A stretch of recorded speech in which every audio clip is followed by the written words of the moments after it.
This cause of exploration and discovery is not an option we choose.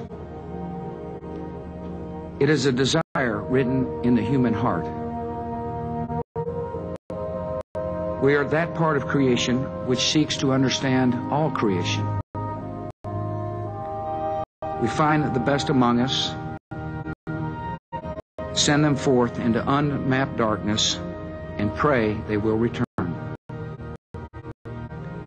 They go in peace for all mankind, and all mankind is in their dead.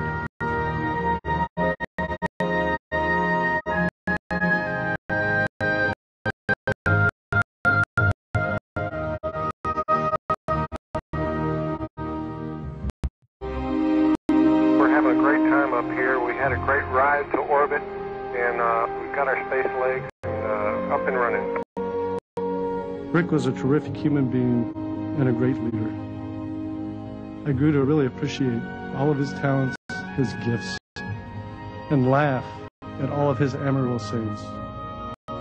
His favorite saying, and I can hear him saying it right now, was, "You know, I feel more now like I did than when I first got here." He was a naturally gifted pilot and an outstanding leader. He molded 7 individuals from different parts of the world with diverse backgrounds, various religious beliefs, into an incredibly tight-knit and productive family.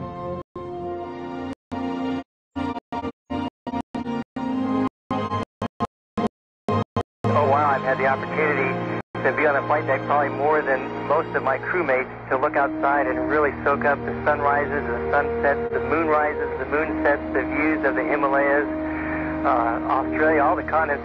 Willie McCool. Laurel described Willie as an 8-year-old trapped in a 10-year-old's body.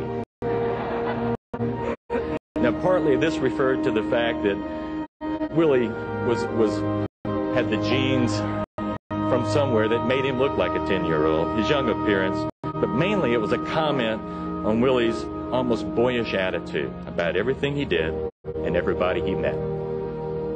He always exuded a positive and enthusiastic can-do spirit.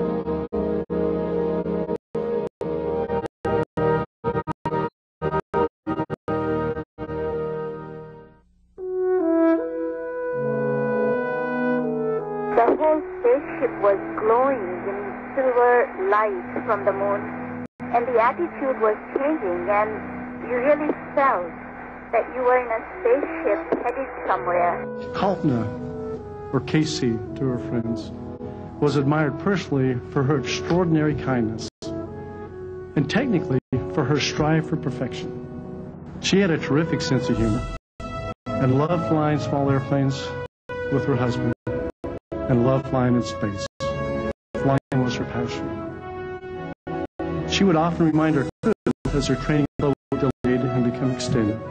She would say, "Man, you are training to fly in space. What more could you want?"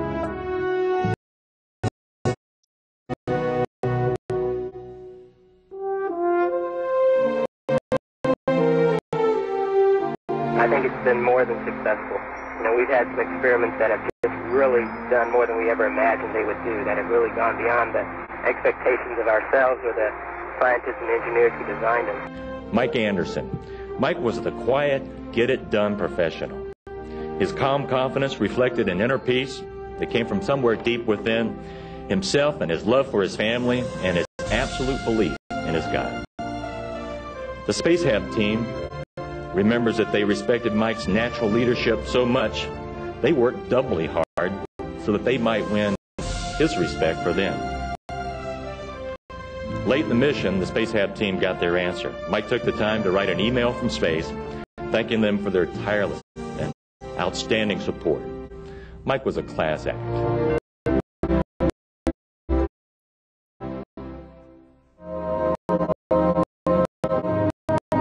After a couple of days, you get in the groove, and it's just an incredibly magical place.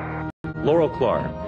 Laurel was meticulous and detail-oriented, but she balanced this intensity with an absolute unwillingness to start any meeting without giving you a hug or asking about your family or telling you with pride about hers. And she never ended the meeting without remembering to thank everybody there for what they were doing. Laura made everyone, regardless of where they ranked on the organizational structure and the organizational chart, she made them feel like a colleague and a co-conspirator for success.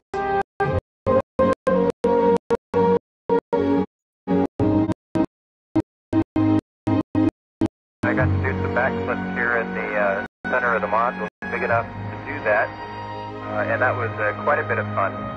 Dave Brown. Dave probably didn't know this, but he was categorized with envy by his fellow astronauts into a very special group we call the Renaissance astronauts. You see, before he was an astronaut, Dave was a Navy fighter pilot.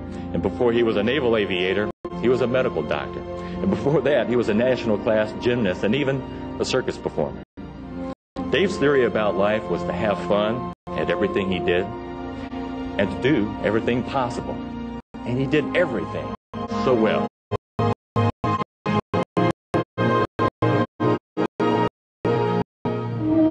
Being able to conduct a press conference from up in space as the first Israeli astronaut, looking at the U.S. and the flag and the Israeli flag behind us, I think it's a big oh wow for, at least for Israel. Ilan Ramon turned to me with a question. How does one mark the Sabbath in space? With every 90 minutes, another sunset. Every 10 and a half hours is a Sabbath. Every 20 days, Rosh Hashanah. Jerusalem, we have a problem. But Ilan taught us a powerful message. No matter how fast we're going, no matter how important our work, we need to pause and think about why we're here on Earth.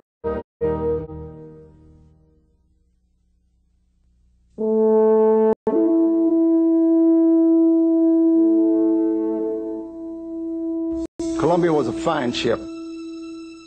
She was named after Robert Gray's exploration ship, which sailed out of Boston Harbor in the 18th century.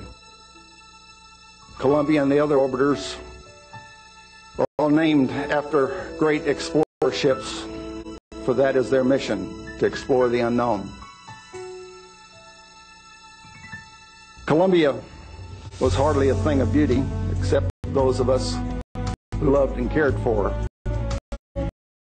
She was often bad-mouthed for being a little heavy in the rear end, but many of us can relate to that. Many said she was old and past her prime. Still, she had only lived barely a quarter of her design life. In years, she was only 22. Columbia had a great many missions ahead of her. She, along with the crew, had her life snuffed out in her prime.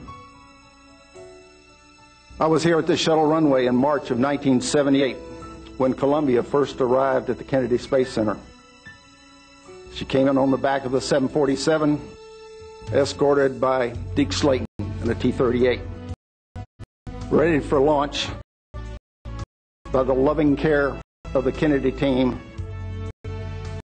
the same care they had given to all 28 of her flights. She was finally ready to fly in April of 1981. John Young and I were privileged to take her on that maiden flight. She performed magnificently. The world's greatest electric flying machine, which was what John described her as.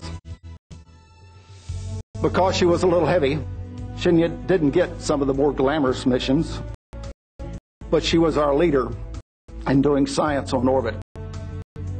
Just as she was doing with this crew in Space Hab on mission STS-107, microgravity scientific exploration was her bag. She carried Space Lab numerous times, studying material processing and life sciences, all of which were focused at giving us a better life here on Earth.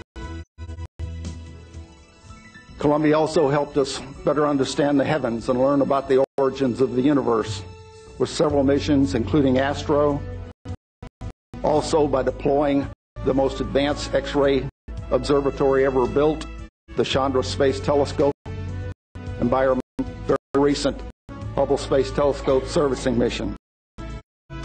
Just as their crew has, Columbia has left us quite a legacy. There's heavy grief in our hearts, which will diminish with time, but it will never go away, and we'll never forget. Hail Rick, Willie, Casey, Mike, Laurel, Dave, and Alan. Hail Columbia.